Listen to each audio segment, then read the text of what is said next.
left, I've got Jack. So Jack, if you can just introduce yourself, talk a little bit about some of the work you do down at Solent, and then we'll move around the room. Yeah, okay. So yeah, my name's Jack O'Keefe, and firstly, I'm a coach. I coach down on our performance pathway and at Itching College as well. So across kind of under 19 boys and Division 1 men's, I'm a coach first. Then in terms of how I'm involved, from I suppose like a social media perspective, probably for the last 3 or 4 years now, I've been managing kind of everything that is kind of media and communications in terms of what we put out across our social media platforms and our website, and sort of, I suppose you could loosely call it a little bit of a strategy behind that, and kind of, yeah, that's my role down at the club. Cool, thanks, Jack. Todd? Yeah, I'm Todd Lindley. I am the social media lead at Reading Rockets. I've only literally joined at the start of this year, fully full time. But yeah, I've been doing their social media for the past since like halfway through last season. Yeah, we kind of like started to get onto social media right now. Like we started posting a little bit more regularly. But yeah, there's a new focus at Rockets, and that's on the social media. Great, thank you. Becky? Hi, I'm Becky Orleans. I am a table official based in the West Midlands. I also volunteer and do the social media for the Ian Pollard Development Fund and Polycamp. I also do some social media as part of my full-time role at the University of Birmingham. Brilliant, thanks, Becky. Last and by certainly no means least, Chloe? I'm Choe Burdett. I am the founder of Just Play UK. So we're just a community-focused organisation that makes recreational basketball more accessible within the community, as well as like the day-to-day run-ins of Just Play. I manage the social media, and we try and post as frequently as possible before COVID and during COVID, obviously. Yeah, that's about it. Cool, thank you. So my first question, I'll direct this to Jack initially. Jack, at Solent, you got such a big following, whether that's both fans but also the number of players involved in the club and those sorts of things. How do you target some of the social media at your audiences, and kind of what is the content that you put out there as well that makes it relevant to who you're trying to get to? Yeah, so in terms of a target, we're quite lucky that we have I guess we don't have to be as bespoke as we're targeting solely for the top end, or we're targeting solely for kind of junior engagement, for want of a better term. It's more about, for us, we've got, I think, through under kind of mini ballers, through under 10, under 12, right the way through on the boys and girls side, we kind of have teams, if that makes sense. And we have teams, we have sessions, we have kind of introduction sessions across all of those age groups as well. So really, it's I suppose probably the last 2 years more so than kind of when I first started. It's been trying to put together, I suppose, things that are a little bit more bespoke and that are targeted to certain skill levels, certain age groups, I suppose genders as well, and then yeah, really kind of how we can best make it as easy as possible for people to engage with that. So I think early on and this is when I was a bit of I still am a novice, don't get me wrong, but early on, I think something we learned from was, we were very wordy with our posts, loads of information on them, and actually it was just trying to find better ways of being much more concise. Look, the session is here, you can come, and you don't need any equipment, and just the I suppose the finer details, and just making it much more accessible. And in terms of a specific social media platform, we don't necessarily target one over the other. Obviously, we have different, I suppose, followings on each one, whether that's Instagram, Twitter, and Facebook predominantly. We did kind of dabble a little bit with a YouTube account as well. Kind of learned the hard way with that one. And then just in terms of how people consume content nowadays, and how readily available other platforms are opposed to YouTube. And then obviously our club website as well, just trying to, I guess, redirect people to that for bigger and broader amounts of information, if that makes sense. So kind of using our posters, short, sharp clips, videos, and graphics. And then if they want kind of more information, then you kind of need to seek out our website, if that makes sense. So that's kind of the method behind it. I suppose you could probably call that a little bit of a strategy, but I would be maybe speaking out of turn there as a novice. So yeah, I'm not sure. Cool, thanks, Jack. What about Reading, Todd? So yeah, pretty much the same really. Given that we've also got like an under 10s up to like Div 1 men and women, we've trying to really like get content which is kind of engages all. Like we've also learned the hard way, like verbal communication, written communication wasn't really getting to the point, so we've gone to more like a visual, like graphics and videos, just to try and get the message out there as quickly as possible, because I know a lot of the attention spans of our following, they're not going to want to read something that's like 400 words. They're not going to want to read that. They literally want it, right, what is it, what can I do? That's pretty much it. So yeah, like Jack said, we're trying to get it more concise now, just to get our following more engaged really. In terms of like the content itself, it can vary. Obviously with COVID-19, we've had to change it slightly to what we would have wanted to. But yeah, it's at the moment just trying to get them, keeping them engaged and stuff like that. But yeah. And what about you, Becky? Do you have a very different audience through the Polly's camp, and do you tailor the stuff that you put out there to that audience? Yeah, it's a really, really specific audience of officials, more referees than table officials, as the camp has only had a table officials camp for the last 2 years, but the camp's been going for at least 6. So it is really, really specific. And again, people just want the information. There is an element of education that we try and include. So as we're leading up to the start of the season, I'll post rules questions, try and get some debate and education and stuff around that. We don't have a website because the fund is actually a registered charity. So money is tight. Everything that I do is voluntary. So in terms of our access to things, it's quite different. We have a following of people that knew Ian from all over the world, but the camp is specifically for officials from the UK to help them develop. So it is really, really specific and we tend to post more as we're leading up to camp than any other time in the year. So that's how we kind of work with that stuff. Cool. And what about you, Chloe, for Just Play? I know I see a lot of stuff on Instagram and the post in a recent bounce back campaign that you've been doing as part of some of the interaction around COVID. So if you just give us a bit of an overview of that campaign and just generally how you tend to use those platforms. Okay, so we only have Instagram and Facebook for our social media platforms. Like Becky's, money's a bit tight to have a website and things like that. But for now, I feel like those platforms are doing what they need to at the moment. As you mentioned, yeah, we did start our bounce back campaign online. The bounce back campaign really focuses on mental health, and our original project was to go into schools and be able to mentor young adults and then teach basketball. With COVID outbreak, we had to change it because I thought, how can I still help people and abide by like health and safety? So yeah, we wanted to focus on how people can support their mental health during this time, because I remember seeing a lot of personal trainers and a lot of workout videos and how people can look after their physical health, and I wondered how people can look after their mental health. So I wanted to really just use our platform to emphasize the importance of looking after yourself, because as much as we're off work and everything, it can seem like a holiday. Like there are going to be bad days and as well as good days. So I put out a video talking about how I was struggling, because I'm sort of somebody that is used to my schedule. I usually coach, I like my projects, I like to have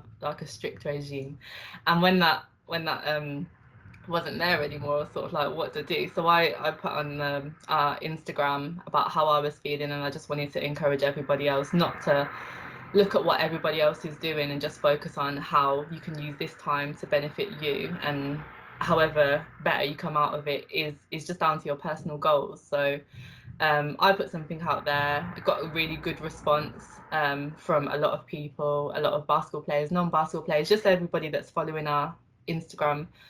They started sending in their videos, and I just found it a really nice way to for everyone to talk about how they're going through it, because social media can just be all that highlights and good stuff, but a lot of people are being real about how they're trying to bounce back during this pandemic, really, because like I say, it's not always great, but we all just find our own way, whether that's like exercising or reading or just chilling out. Everybody just seemed to say that they was taking it day by day and just listening to their body, which I think was a really important message to spread during this time.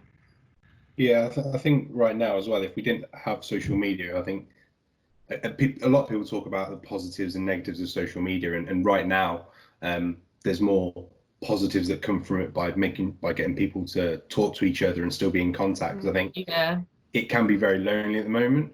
I'd be interested to know, has anyone else done some work around particularly COVID related social media to try and keep people in touch and those sorts of things? Just chip in as and where.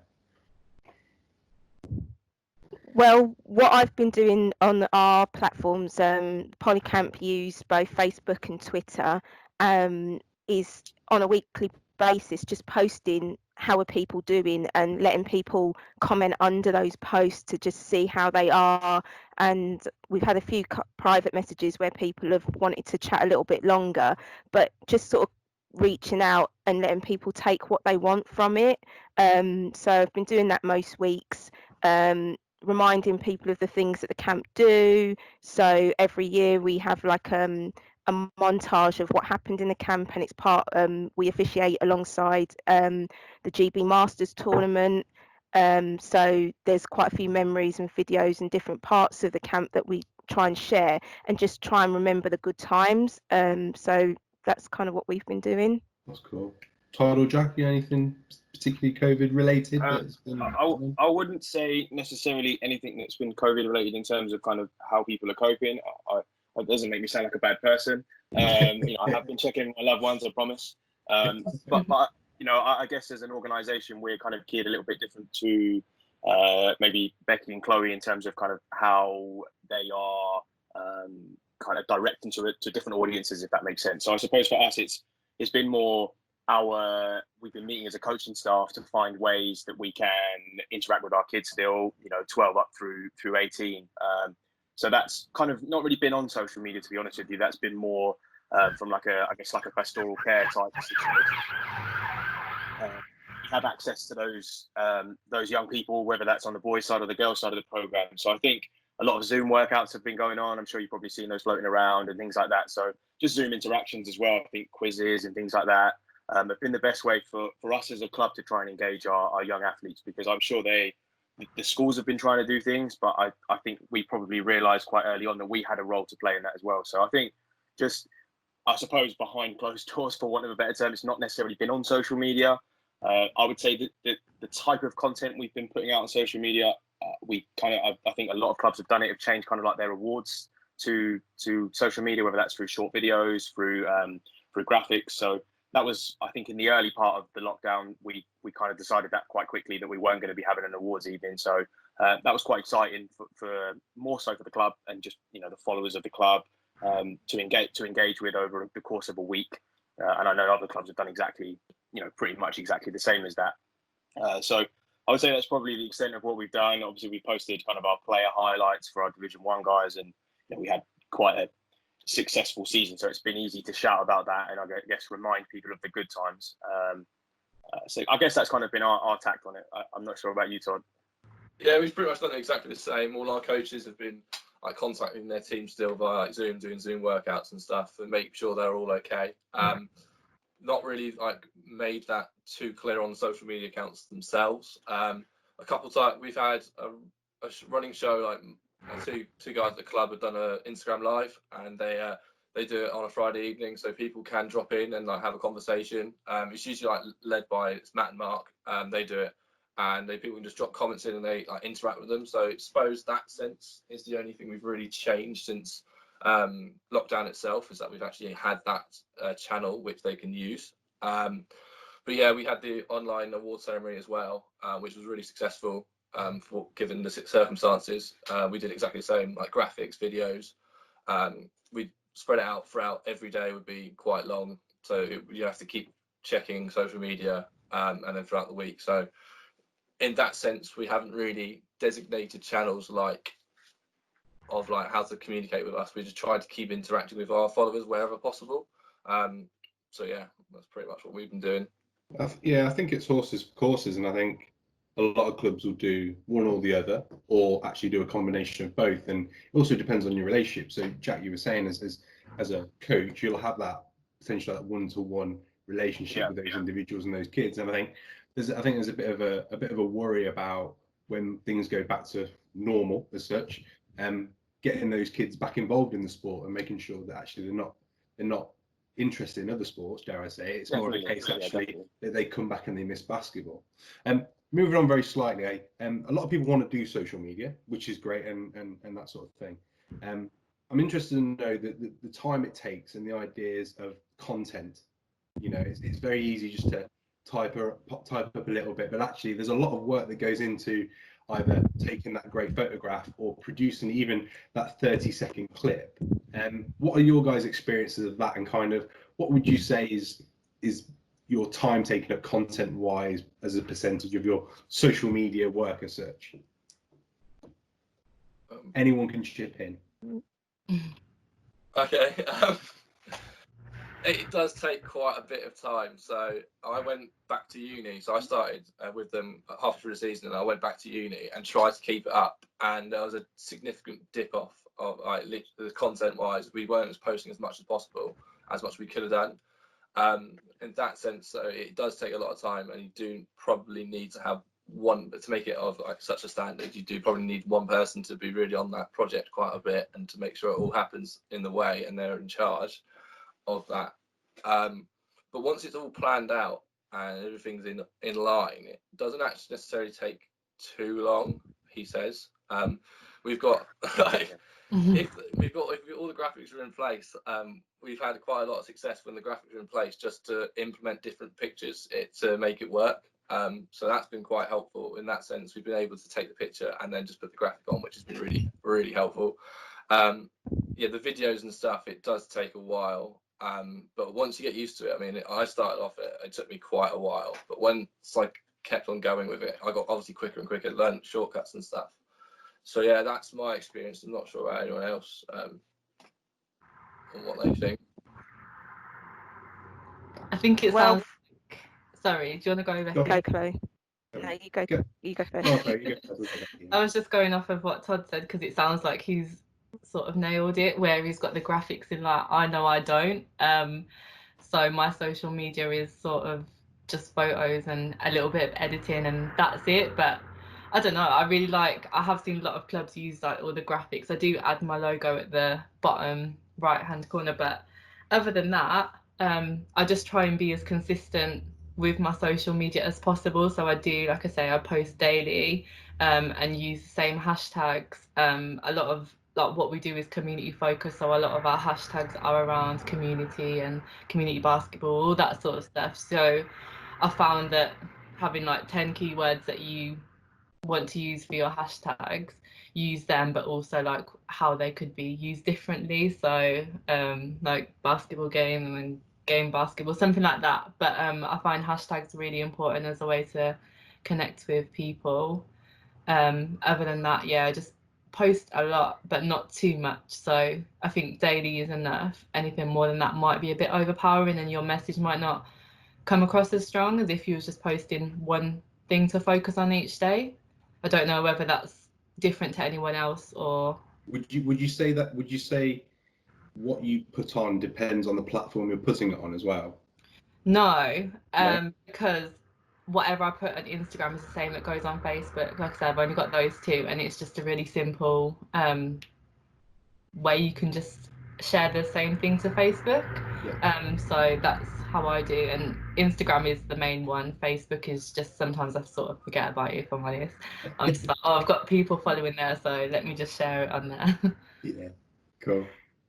Whereas for Polycamp, because it's one major event per year, we don't post daily. There's no need for us to post daily. I tend to post maybe once a week in the sort of off season, and just have a build up ready for the event. So at least 5 weeks before camp, I'll start ramping up the posts. So there'll be, 5 weeks to go countdown. When we're putting the forms out for applications, again, always a countdown and things of that nature. I've started using templates from Canva and Adobe Spark to give a bit more consistency in what's going up there, so I can just change the wording and it's pretty quick. So if there's something to put up in the morning on my way to work, I'm sitting in traffic on the bus, and then I can just post that out. The bus has got Wi-Fi, there's nothing to really worry about and so forth. Or I will schedule stuff to go out at times where I feel that people are looking at our pages the most. So I'm not sitting behind my computer or my phone at 6, 7, 7:30 in the morning, but that's when people will be traveling to work, but then they'll be looking at social media and things before they start work. So scheduling and templates is the thing for me. Yeah, I think the key buzzword that you've all said is consistency, to be honest, isn't it? It's I think I've seen a lot of clubs particularly and basketball organizations who kind of tried to get their social media kind of off the ground, and it looks great for a period of time, and then it tails off, and I think that's when you really lose the engagement of kind of who it is you're trying to target. I would say probably earlier on for us it was taking a while. Probably more so, I guess, like anything. If you know how to do something, you're very good at something, you're gonna be quicker at it. And I guess if you're super creative and as Todd said, learning certain shortcuts and kind of how to get around doing certain things, then I suppose it's going to be, without stating the obvious, it's going to be a little bit quicker. I think a key thing is getting your processes. So what I mean by that is just as you guys have touched on, like having your templates. I think if you can get them in place, like for instance, usually the way that we like to do it is at the start of the season, we'll come up with like a post-game graphic, a score graphic, and like a junior graphic, if that makes sense, and just kind of segment them. And as Todd said, it's a case of just putting a new photo in, updating information, maybe changing some logos here and there. And that makes it much less time consuming than kind of, okay, now we've got to put a score graphic up. Now we have to promote this camp. We have to promote that. So just trying to, I suppose, process things is probably it takes a little bit of time, I suppose, to do that and get those things in place. And, that probably is the legwork, for want of a better term. But once you kind of get those in place, I've found that it makes the time in front of the screen a little bit less. That's really interesting to hear. And I'm also quite interested in, if I'm a new club starting up and I want to get some information out there, what are the kind of cheap free softwares that people are using, whether that's on a mobile or on a desktop? Because I think that can be quite daunting. I've just recently downloaded Lightworks to try and do a bit of video editing, and I'm naff at it, but actually I'll learn over a period of time how it works and making sure it gets better. And again, at the moment, that's a free download to be able to edit video software. So from your experiences, what are the kind of good softwares that people might want to look out for and try out to kind of recreate some of the good quality stuff that you guys put out there? Canva.com. Yeah. Canva is great. It's great. It's it's very I would say it's very user friendly. If someone knows their way around a laptop or even a phone or a tablet,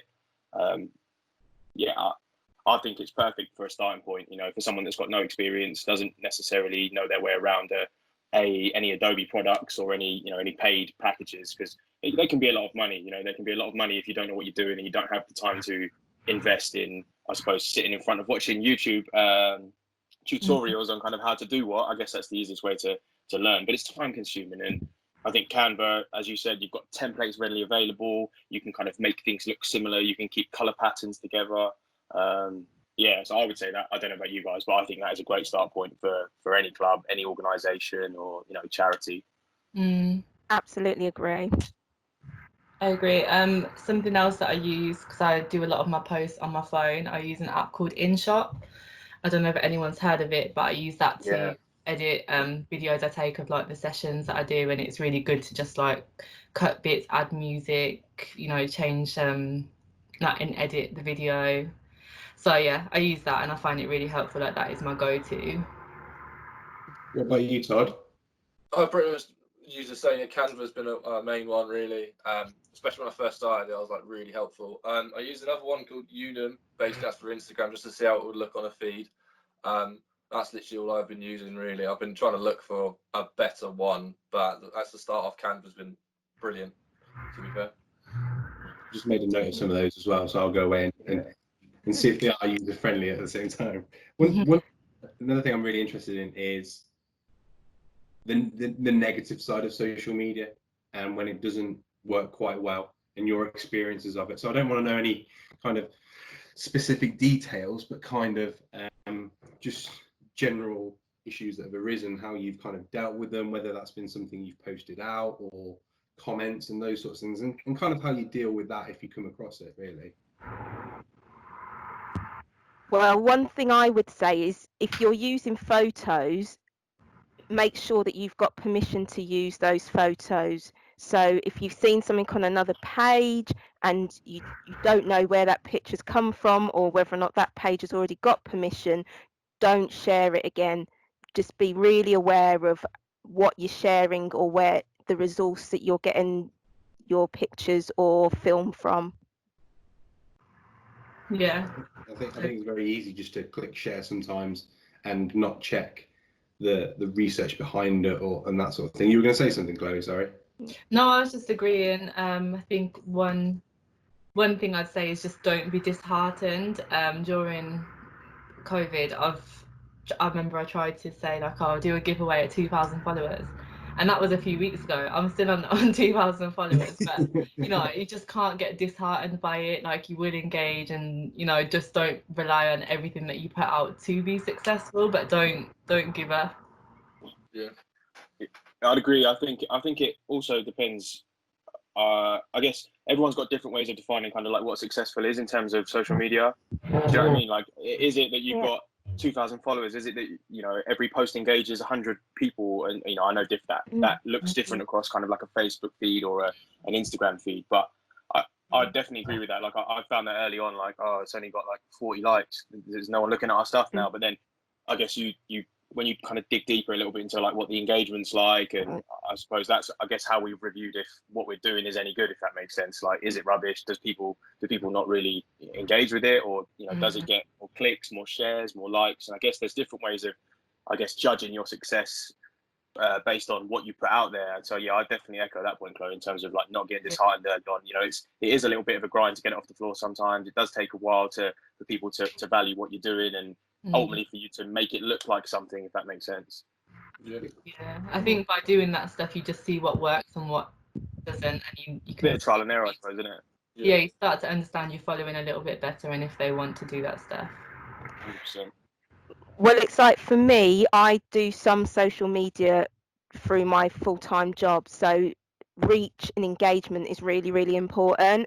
And so learning about the sort of back end of social media, what is your engagement, what is your reach, what impressions do your tweets or posts have on different platforms. So someone might not like it, but they've seen it, they might then be encouraged to engage in another way or get information from something else. So I think it's really important to understand it's not about the likes and the followers, it's about the impressions and reach. Yeah, Definitely. That's true. That's a good point. Yeah. What about general communication? And what I mean by that is, I think we're slowly moving away from the world of emails, and I think a lot of organizations are communicating through their Facebook pages, through Messenger and those sorts of things. And I've certainly done that recently with a company that I'm trying to get some flight money back from, you know, for a flight that couldn't go ahead because of COVID. I'll probably get it in about 6 months, but we'll get it eventually. But I ended up, instead of emailing them, because I did that several times, I actually got a reply through Facebook Messenger. So what's your guys' experience, and do you favour that method of communication, or is it just a case of signposting them to the website or signposting them to your email and that sort of thing? For Polycamp, because there are trustees that look after the financial side of things, I literally just do the social media. So if there are any posts that come through, I do signpost people to email the relevant people that can make the decisions. and if I can't answer the questions directly via Facebook Messenger and so forth, I do ask them to just say email so and so. You'll get a more detailed answer. So Cool. I think I would just to add on that as well. I think depending on, I suppose, like the size of your organisation and kind of what you have.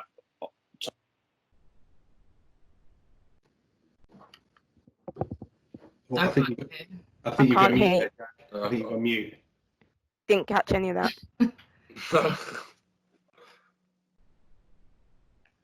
What's going on? Whilst we've got some technical issues out, Todd, have you got anything to add to it? Yeah, I mean, we've had pretty much the same sort of issue. Not issues really. I find it a lot quicker if they like direct message the club, obviously through Instagram or Facebook or Twitter. I'll be able to pick that up, and I can send them out in the right direction, like Becky was saying, like give them the right email address. I think that's better in a sense because it's so much quicker. If I know the answer, I'll give it to them straight up. Like, okay, this is what you need to do, sort of thing, or signpost them to the website. But it's a lot quicker using the social media than it is going through an email, because you can have X amount of emails, but Instagram or Twitter, like messages, you can just go through quite quickly on your phone. So I don't necessarily have to be looking at it on a screen or so, like a laptop. I can literally go on my phone and quickly just do it whilst I'm like traveling or something, or on a bus, or just going towards back and forth. So definitely, and for social media support purposes, like direct messaging we've been using as well to interact with like local businesses and local organisations as well. Like you said about the flight company, it's I tend to get so much quicker, such quicker responses from their Twitter or their Instagram than I do on an email. So that's what I've been using mostly, and it's proven to be a lot quicker and not necessarily more successful. So, Do we have Jack back? I think I'm back. Can you hear me? There we go. Yeah. there we go. Yeah. All right, Jack, what were you going to say? Malfunction. Yeah, I was just very similar to that. Just I think in terms of quick replies, if kind of I think there's a few people across our club that kind of have access to our social media. So if someone picks it up and they have a better idea of or they're able to answer with a little bit more in-depth knowledge, or getting a better answer, then they'll usually do that. If it's something that's a little bit more bespoke or a bit more specific, there are a number of email addresses kind of on our website as well. So often either direct to the website or provide an email for someone who may deal with fixtures queries, maybe secretary issue, something along those lines. So I suppose in terms of who does what, it really depends what type of information someone's seeking from us. What kind of language do you use to interact? Is it quite formal, or is it a bit more of a relaxed kind of language that you're using on the social media?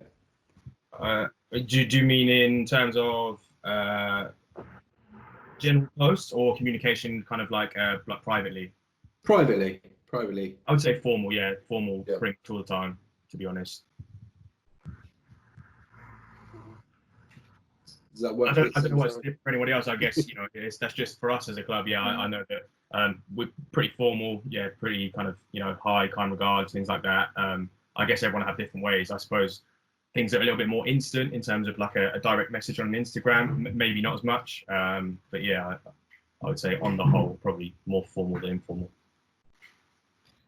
Just adding about Just Play, a lot of our communication comes from our direct messaging on Instagram. We use that to for people to confirm them coming to sessions. Just found that's easier. You can ask them questions back and forth rather than emailing.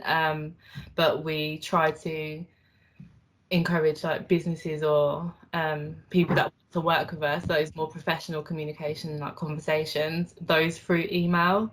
But direct messages worked. We had Gymshark direct message us, and that project collaboration happened through direct messaging. So then it went into email. So it is a really good way just to like get that initial response. I think if you're looking for something quick. I was literally going to ask you about the Gymshark thing, and how was that, and what was that interaction like, and how did they find you? Like, I literally asked myself the same question. I was like, what? I thought it was a fake profile, in all honesty. I get a lot of requests from lot of manufacturing companies always ask me about if I want to Yeah. buy sports stuff, everyone can relate, yeah. So I don't really check my requests quite a lot. And then one night it was really late and I had a message. Sorry, I'm near the window if anyone heard that. I had a request from Gymshark and I just, like I say, I presumed it was fake, but then I went on their profile and they had like 3 million followers. It just said, "Hi, we've come across your page, we'd love to work with you." So I thought, okay, just to be professional, I won't respond at like 10 o'clock at night. I responded the next day. And then they said, "Oh, can we have your email?" And the whole time I was waiting, thinking, are they actually going to email me? Are they actually going to email me? But yeah, it was an amazing random message that I received from them. And yeah, then we communicated via email. They come along to our sessions, really loved what we did. And how they found us is the lady that deals with the marketing and finding people, I suppose. She just said that she was looking for a basketball club in the area, and just loved what we did. She said she looked at our social media and that's how she found us. So she said the pictures and everything, it just looked like it had a really nice vibe and they wanted to see that in person. So I don't know, I find like it was luck, but I don't know. Well, I think it just proves that if you've got a good look of social media, it looks great and it looks professional, then you may get that opportunity to participate with a large brand and those sorts of things. And that brings me nicely on perfectly to around sponsorship. And if you guys have any dealings with sponsorship and the requirements that a sponsor may need from social media, whether that's a logo in the corner or a specific post about their business, have you guys come across that yet? Coming across, yeah. As we're looking for the next season, I suppose the Rockets are. We've come across it a couple of times where it's kind of like dependent on the amount the sponsor they want to do. For example, if they want to have their logo everywhere, then or the massive sponsor, then obviously we'll probably put it in a different corner for an Instagram post. We haven't really had those discussions as such. But if they are or like have a direct post about them, like I don't know, if a player or a coach goes to their office and they have like a little interview or something like that there, that's the sort of conversation we're having at the moment. Is depending on what source, how far we're going to go with certain corporations and stuff like that, depending on how much they're going to input into the club and how much we can give them as well, like depending on if they've got like, I don't know, a couple million followers like Gymshark have, or like a couple hundred. It depends really on that sense as well. I'm not sure about anyone else. Like, You guys got the Nando's player of the game, right? yeah, we do have the Nando's. I need that. I need that sponsorship. Me too. I'll put it all over social media. You say they say the word. Yeah. Has anyone else had any kind of involvement on the cross between the sponsorship and the social media side of things? Particularly if you, Jack, have you come across it? I think I think it's an ever-growing thing in terms of our engagement with our sponsors on social media. I think when I first took over, it was almost non-existent. I think the sponsors were sourced kind of externally to the club, and it's a chance to either help a junior club or help help the senior arm of the club, if you like. I don't think social media was really, because we didn't have a huge following at the time. There's no real benefit from it, if that makes sense. If we're not engaging with X amount of people, then no one's or no companies are able to have any kind of benefit from it, I suppose. But more recently, if sponsors come to games, for instance, we usually get a shot with the first team, the women's team, whoever they're kind of directly involved with sponsoring. Some people just sponsor some of our junior teams, so it may be that we use the boards that are at the games, for instance, and kind of get the team behind that with some personnel from that company. But in terms of us going into those companies, we haven't really explored that avenue, to be honest with you. And there's less of a requirement for us to, I guess, include branding or logos of the companies. I guess more so because companies haven't sponsored us, as you said, Todd. If they're a huge sponsor that are piling a lot of money, then it would probably be a little bit different. They'd kind of be all over our jerseys, on our kits, etc. But in terms of us having to necessarily engage on social media, there's not been a massive demand for that, I have to say. Although I'm not saying that that's right or wrong. You look at some of the BBL clubs and they're always in and they're always including a lot of their sponsors in, but I would suggest their sponsors are probably paying them a little bit more money, giving a bit more money to the cause than they are Division 1 team. Yeah. Yeah. Polycamp doesn't have sponsors in the same way the clubs would. We have a number of partners who that do our embroidery on our shirts and things of that nature. There are certain things that we include, such as boards, and so those companies, I try and make sure that I get product pictures that they can use, as they're quite small businesses. So if there are referees wearing embroidered shirts, the company that does that can use those pictures as stock photos without any sort of restriction and so forth, to show where their product's being used and that kind of thing. And I try and always do that at the beginning of the camp when it's not as busy, so that people can see, right, this is what we're doing, this is where we're getting our embroidery done, this is where we get our boards from, and that kind of thing. So quite different, really. So we're coming up to a 50-minute discussion. I did say they always tend to go longer than the 40 minutes as prescribed. But from each of you as well, what is the one tip that you would give to someone who's looking to get more into social media, from your experiences? What golden nugget of advice would you give them? Well, I'd say I probably have two pieces. The first one is just be prepared to give it extra time. Like just learning. I guess you can use the software or the introductory type platforms, but I guess really just kind of pushing the boundaries each time. Like make each post a little bit better than the last one, and okay, I can maybe use a different text there, or I could use a different photo there. I can maybe change this. I can make that into a smaller graphic or a bigger graphic, and just kind of getting your head around what works best, I suppose. And then the second one is, and this might sound like a silly one, but whatever organization, charity you are, I think one of the best things you can do is find yourself a student photographer. And honestly, I mean, like someone who, and we're lucky, we're based at university, but someone who is going to help you out with photography.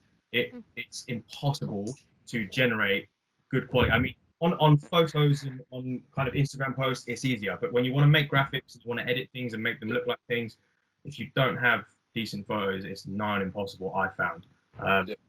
If you haven't had someone there at a session, for instance, like yourself, Chloe, if you're not there actually filming, or someone's filming for you or videoing or taking photos, and again, I don't know if it's any different for yourself, Becky, when you run the camps, but having those crisp, clean images or short, sharp, videos, just having someone to assist you with that has been an absolute godsend for us.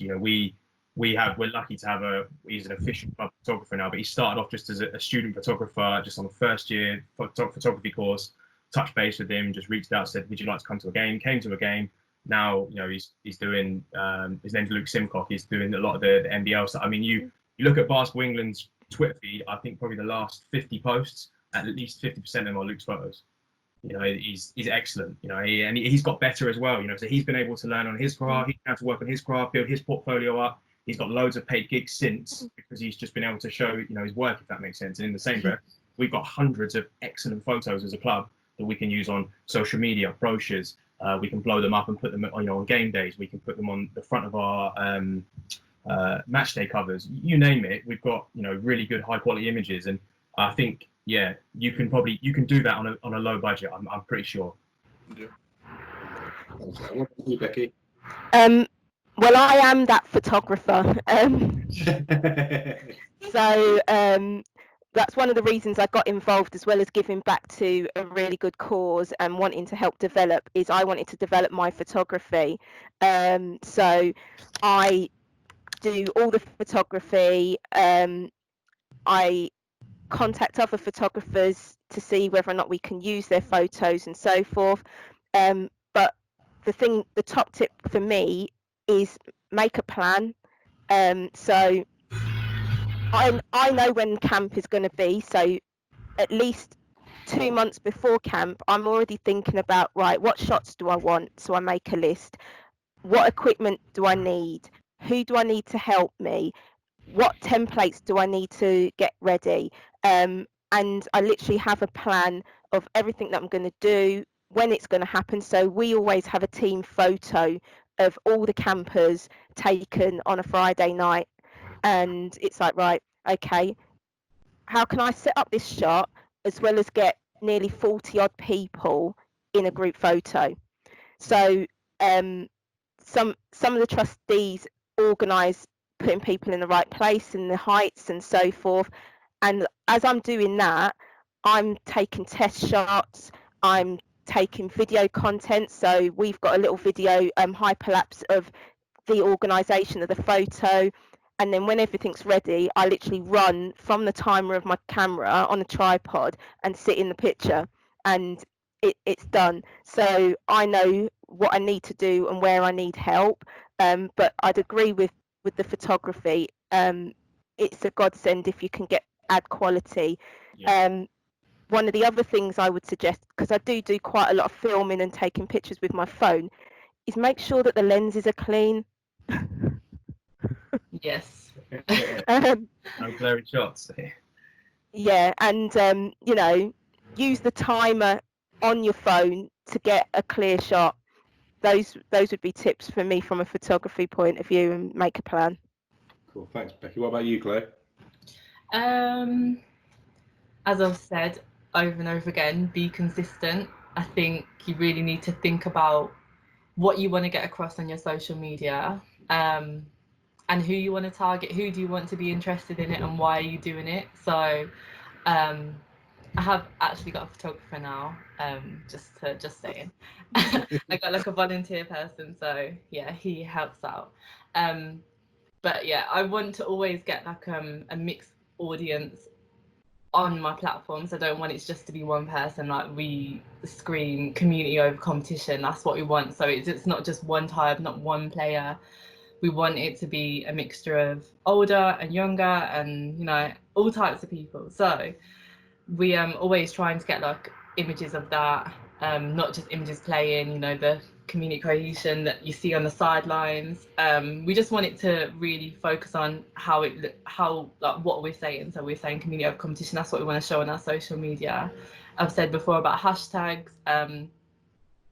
The captions I use are quite colloquial. It's like I'm speaking, so I'm always just like, if you need to dust off the cobwebs of your shoes, like, come and see. It's an airball free zone. Like, it's fine if you shoot airballs. Like, it's fine if you haven't played for a while. We're here and it's safe. It's fun.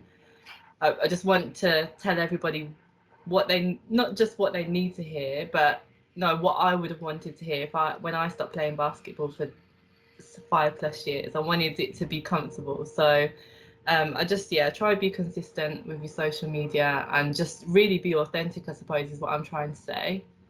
Cool. Thanks, Chloe. And for you, Todd? All the points I was going to make are like consistency, and like photography is definitely like have good quality content over quantity. Definitely, like one post a day, if it's really high quality, it's completely fine. I'm gonna put another one in the works. Just be interactive. Like I've seen it a couple times where like people have commented on your stuff, or they've shared your stuff, and you need to just respond to that because it'll make them want to do it more. So just interacting with people, interacting with, like, not necessarily just people, like community as well, local community. If it's basketball, like if you're going to play, let's say the Rockets going to play the Kestrels, like interact with the Kestrels, or like community way. Just be more interactive, and 9 times out of 10 it does work to the best. But definitely agree with like being consistent as well. Like you said, hashtags helps with the interactivity as well, and like photography as well, like quality and quantity. So yeah, that's pretty much it, really. I think I would say from my point of view is trying out some of the software, like the camera and the InShot and those sorts of things, just play around with it and not to be scared of it. It's quite easy to think, actually, I need to make a 10-second clip, and you might feel it's too much for you, but actually it's a case of just playing around, and again, as Jack was saying, using things like YouTube tutorials and those sorts of things to try and help you learn about how to use certain software as well. That's been awesome. I've gained a lot from it, and yeah, there'll be certainly new software that I'll be using, but also different tactics of quantity over quality and those sorts of things as well. So for me, it's been fantastic, and it's great to hear from people that are actually doing this within the basketball community as well, because obviously a lot of the information that you guys will put out will be basketball focused as opposed to something that's fairly generic. So for me, it's great to get a bit of an insight as to what you guys have been doing and your thoughts on different areas. So on behalf of Basketball England and myself, I'd just like to say thank you for your time this evening, and hopefully we can get some more clubs launching some more social media work and taking it on from there. So thank you very much, guys.